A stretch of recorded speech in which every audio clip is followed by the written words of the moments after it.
Hello friends, diabetes આવ્યું છે, ચાલવાનું શરૂ કરો.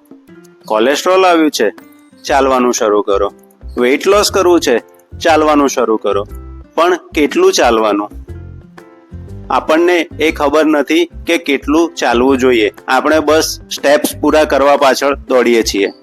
તો આજે હું તમને જણાવીશ કે વ્યક્તિએ કેટલું ચાલવું જોઈએ. જો આપણે 1 મિનિટ ચાલીએ તો આપણો બ્લડ ફ્લો એકદમ જ વધવા લાગે છે. 5 મિનિટ ચાલીએ તો આપણો મૂડ એલિવેટ થાય છે અને સ્ટ્રેસ ઓછો થાય છે.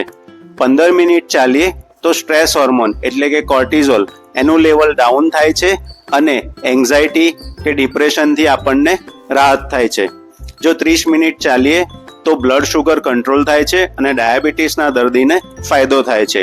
અને જો રોજનું 45 મિનિટ ચાલવાનું રાખીએ તો વેઇટ લોસ માટે ખૂબ જ ફાયદાકારક છે. કારણ કે જો આપણે 45 મિનિટ ચાલીએ છીએ તો તેનાથી જે આપણું ફેટ છે તે બર્ન થાય છે અને આપણને ચરબીથી મુક્તિ મળી છે. તો આ રીતે ચાલવું જોઈએ. કયો ફાયદો જોઈએ છે તે પ્રમાણે ચાલવાનું શરૂ કરો. આવી જ વધુ માહિતી માટે શેર કરો, ફોલો કરો મારા ઇન્સ્ટાગ્રામ આઈડીને.